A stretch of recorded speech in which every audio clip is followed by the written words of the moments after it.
2021. It's now 6:31 p.m. Call the order to the Grand Canyon Fiscal Court meeting. If I could have Cherish call roll. Minister Coulter? Present. Minister Humphries?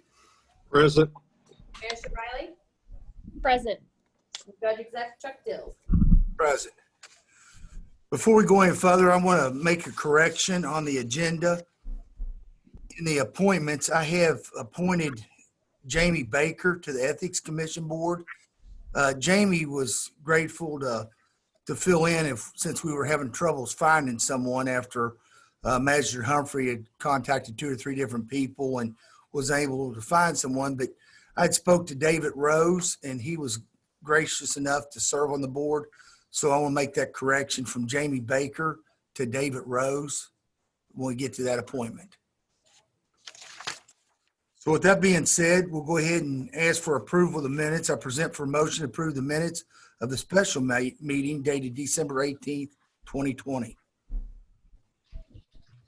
I'll make a motion to approve the minutes from December 18th, 2020. I second. Motion made by Magistrate Humphrey, a second by Magistrate Codar. All in favor by saying aye and raise your right hand. Aye. Aye. All in favor, motion passes. Moving down to fiscal matters, present for review a motion to approve the claims drawn on the general fund, the road fund, the jail fund, dated January 5th, 2021, along with transfers as presented.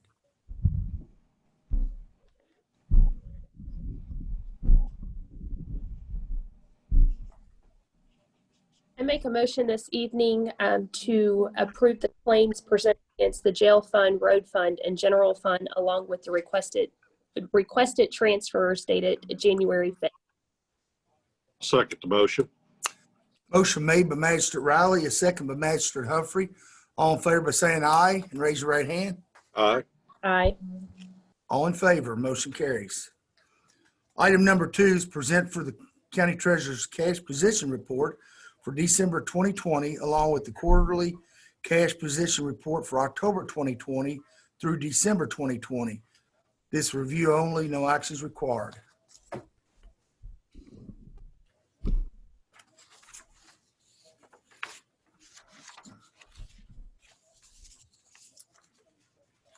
Has everyone had a chance to look over that prior to the meeting? Yes. Okay. So we'll move down to the next item on the agenda, appointments. I present for a motion to approve the appointment of David Rose to the Ethics Commission Board effective January 5th, 2021 and expire December 31st, 2026. I'll make a motion to appoint David Rose to the Ethics Board. I second. I have a motion made by Magistrate Humphrey, a second by Magistrate Codar. All in favor by saying aye, raise your right hand. Aye. All in favor, motion carries. Moving down to executive order number 2021-01. Present for a motion to approve the executive order number 2021-01, reappointing Steve Tatum to the position of Grand Canyon Road Supervisor as an at-will employee at his current rate of pay for intermittent period of time not to exceed 2 years. I present for a motion to approve the executive order number 2021-01, reappointing Steve Tatum to the position of Grant County Road Supervisor as an at-will employee at his current rate pay for the indeterminate period of time not to exceed 2 years. I will I'll second that second. motion. I think Sorry, Jack Chuck. may have beat you, Roger. I think she did. Yeah. I have a motion made by Magistrate Codar and a second by Magistrate Riley. All in favor by saying aye, raise your right hand. Aye. Aye. Motion carries. Moving down to Judge Executive Report. We're starting out a new year, and hopefully, I just want to add that as the vaccines are coming out, I know that our first responders a lot of them are getting vaccine this week. So hopefully it'll start cutting down on the infection that quite a few of our counties receiving. So I'm hoping and praying that 2021 is going to be a whole lot better than 2020 with the COVID. So Amen. other than that, we had snow during Christmas. The county road department got out, got the roads cleared on it. Mainly it was just slick spots. It wasn't a lot of any pushing snow. It was more of treating the roads. They've been out working, fixing a few potholes that they can do if the weather permits, and just trying to do maintenance of the roads and doing some cutting of trees down after the holidays. So that's really all I have to report at this time. Also, we'll go ahead and present reports for the magistrates. Magistrate Humphrey, if you want to start out. Down in District 3, I've been, out running the roads as usual and checking, and we got tons of road signs that just keep disappearing. I've talked to Steve and trying to come up with some other plans. I mean, they're even breaking them off now. Where they've put them up, they'll just wiggle them back and forth till they break them off the brace. So Steve's trying to come up with some alternative ideas because we just keep losing them. And they're doing a great job of replacing them. Same thing on potholes. They're addressing them very quickly. I'm going to go back out within the next week and address the areas that I turned into our solid waste coordinator, Brian Miles, to see if any of those properties have done anything. And, they've had more than ample time now to start getting some of this stuff cleaned up. So let's see what they're doing and move forward from there. And that's about it. Okay, well, thanks a lot. Magistrate Codar, you're muted, Shauna. Okay, as well as Magistrate Humphrey, have been traveling the roads and turning those repairs into Mr. Tatum. We've got an area out on Doorbell, where some gravel needs to be laid, but also that needs some major repair just as soon as there's some construction being finished out over there. So hopefully we can get that repaired soon after, into the spring.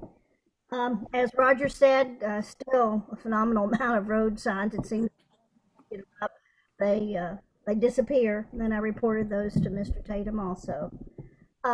Also, we did get some CARES money in that we were notified by the treasurer today.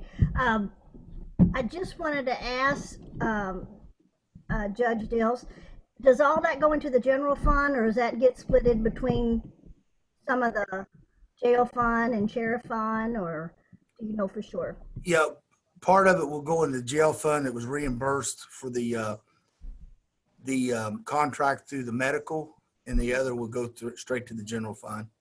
Okay, and I think we had 232, is that? 289,000.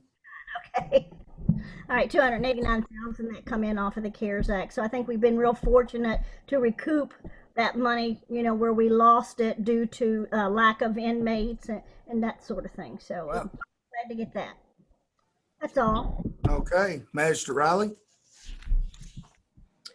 Very consistent with my peers, just reporting, some road repairs. We've got a situation on Bennett Road with one of our bridges that we're going to have to keep an eye on as to whether or not it's going to need to be submitted for replacement. It continues to get blocked, but the road department's done a great job trying to keep the culverts clean. Same thing, Raj, District 1, which I know one of the constituents is on. Debbie can probably can attest. We continue to have road signs stolen, and in fact, they're stolen as soon as they're put up.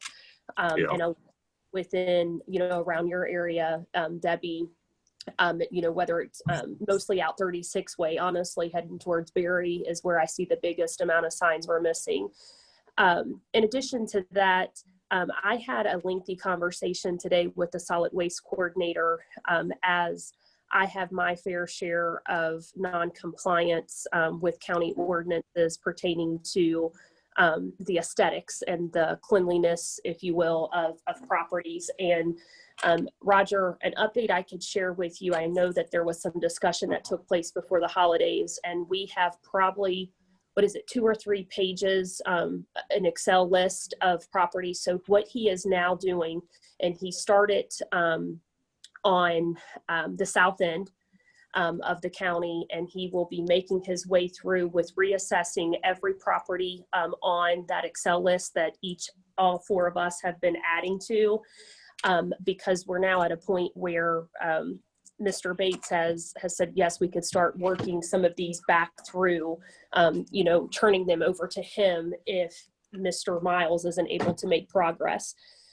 Unfortunately, today my call to him was as a result of another property that's been on our list for a couple years, that just, it cleans up and then it falls back to the wayside. And good news that they are all going to be reevaluated over the next week to 2 weeks, and then letters will likely be issued, even though it's not required, since the majority of them likely would have had their first letter warning 6 to 9 months ago. But I told him, I think that is in good faith and the right thing to do, to issue another type of warning, since many of these properties have been a good 9 months on hold because of the COVID restrictions. Absolutely. And I know one of our properties on the south end of the county actually has made good progress, that he had reported, closer to the campground, Mr. Dills. So that, I think, is good for folks who are traveling in to the county to not see such an eyesore as they stay at the campground. It's not perfect, but they've made significant progress. And I think that's exactly what we want to try to do, is work with residents, to encourage them to have better habits. So I'm optimistic that we'll hit the ground running in the next couple weeks to further make progress on cleaning up some of these. The last thing I wanted to say, I have had on my to-do list, and I can't put it off any further, and I was waiting for the beginning of the year. Recall early winter, late fall, Grant County was reapproved for the 3-year Work Ready Community Extension status. And we need to get rolling on that. So Colton, I'll be reaching out to you soon to pull back together those previous stakeholders, because we need to start aligning as to what our renewed strategy will be to better position us to be a community that is work ready. So I was waiting for January, and here's January. That's all I have. Well, thanks a lot, Jacqueline. Moving down to Jailer's report, Jailer Webster met with me earlier today. As normal, as soon as COVID lifts, hope to get several more of our state prisoners in, but just because of the way they're having to quarantine at the jail in the room, it's making it very difficult. But knock on wood, as of right now, we don't have any inmates that are positive. They're going to be doing some testing tomorrow, and my understanding they'll be doing some vaccinating here soon with the inmate population, so that we don't get affected like some of the other state and county jails across the state. But as of today, he had 40 county inmates, and he had 179 state inmates, total of 219. Moving down from it to Sheriff's report, Sheriff Brian Maines didn't have anything new to report, other than obviously they're staying busy. I've been seeing their CAD reports and staying very active on calls. So that's all I have to report for them. With that being said, we'll move down to citizens address. Does anyone have anything to speak on? Debbie? Sorry, I was just kind of curious. You said that we're going to be able to start the first responder vaccines soon. Yes, this week they're doing the fire departments and law enforcement.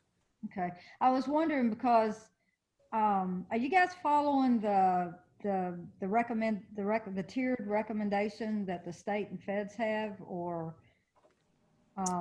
the reason I was asking is because it starts out with long-term care facilities, assisted living, and healthcare personnel, and then it moves on to the first responders. I was just curious. Yeah, I mean, the North Kentucky Health Department is the one that's instrumental in this. And I just know that the first responders are getting done this week. From what I recall, because they're the ones that are kind of spearheading that, that's, to my knowledge, that's exactly what they're following. Yeah. Is what, to the best of their ability, that flow, that protocol, that recommended protocol flow. Absolutely. Debbie, my wife's a nurse with St. Elizabeth Hospitals, and she is actually in the field giving vaccines as we speak right now Good. from St. Elizabeth. So, and they are doing the vaccine protocol by the book. Good. Good. I was just curious. Absolutely. Yeah. Yeah.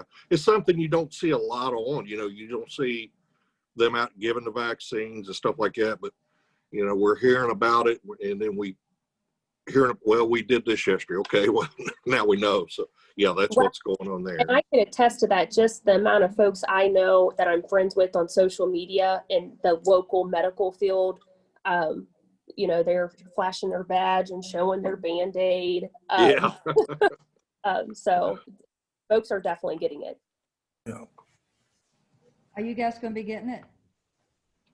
Well, we haven't been offered it yet. They're taking care of, like I said, the ones in our long-term care and also first responders. Mm-hmm. Cool. Like I said, I was just curious. Thanks. Sure. Absolutely. Anyone else? If not, I just want to remind the fiscal court that we have a Public Properties Corporation meeting immediately following the adjournment of the fiscal court meeting, that we need to approve the minutes of the June 16, 2020 meeting and approve the treasurer's bond 2020. So if that being said, I want to go ahead and adjourn the Grant County Fiscal Court meeting. If I can have a motion for adjournment. I'll make a motion, we adjourn. I will second. I have a motion made by Magistrate Humphrey, a second by Magistrate Riley. All in favor by saying aye and raise your right hand. Aye. Motion carries. And we're now adjourned from the fiscal court meeting.